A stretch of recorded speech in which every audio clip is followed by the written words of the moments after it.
Hello, and thank you for being here. Over the past few years, generative AI has made it easy to fake what our eyes and ears instinctively trust: faces, voices, and identities.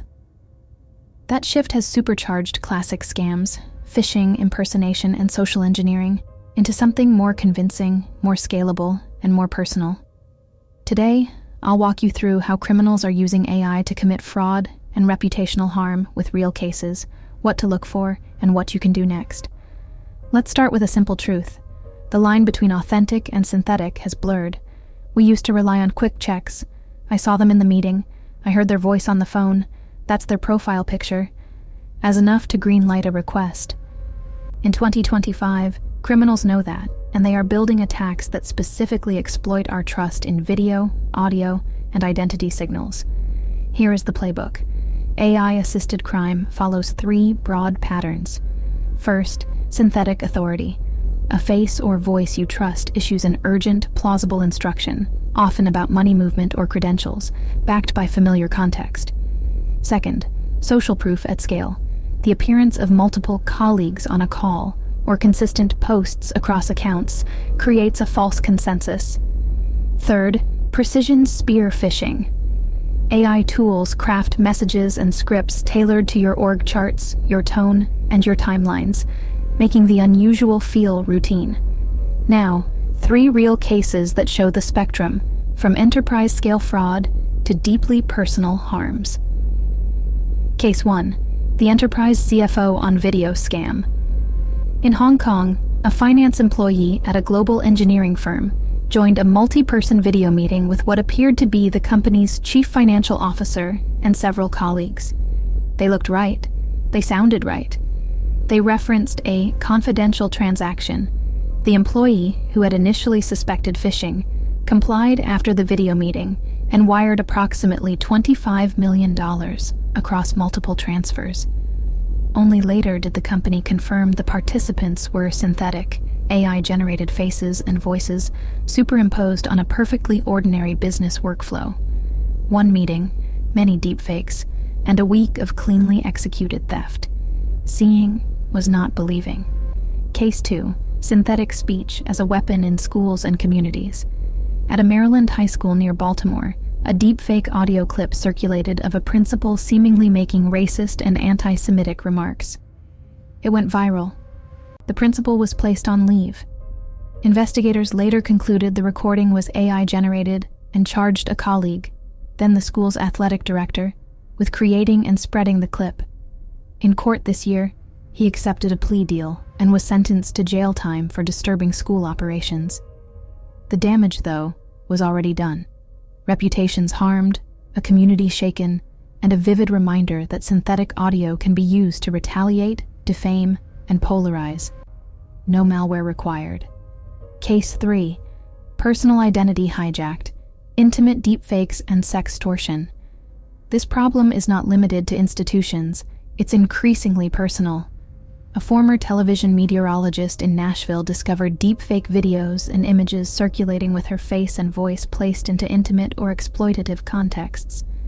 Imposter accounts used that synthetic content to entice and extort fans.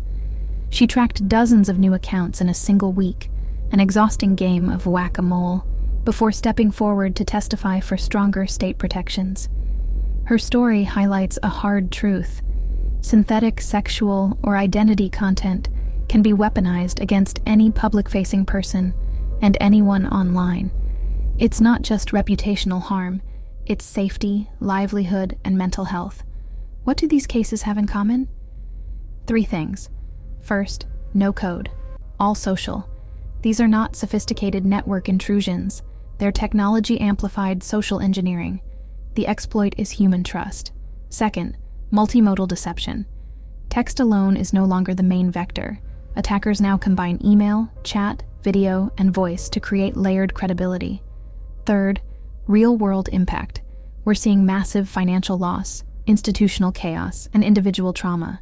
Outcomes historically linked to cyber intrusions now achieved by synthetic media. So what can we do? For organizations, start here. 1. Make out-of-band verification a muscle, not a memo.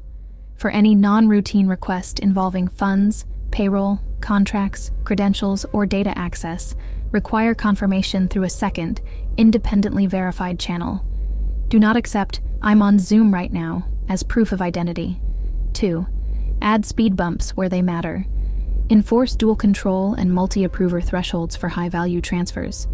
Introduce time-based holds on large first-time payments. Require named ticket numbers or pre-approved project codes not disclosed on public channels. 3. Train for deepfakes, not just phishing.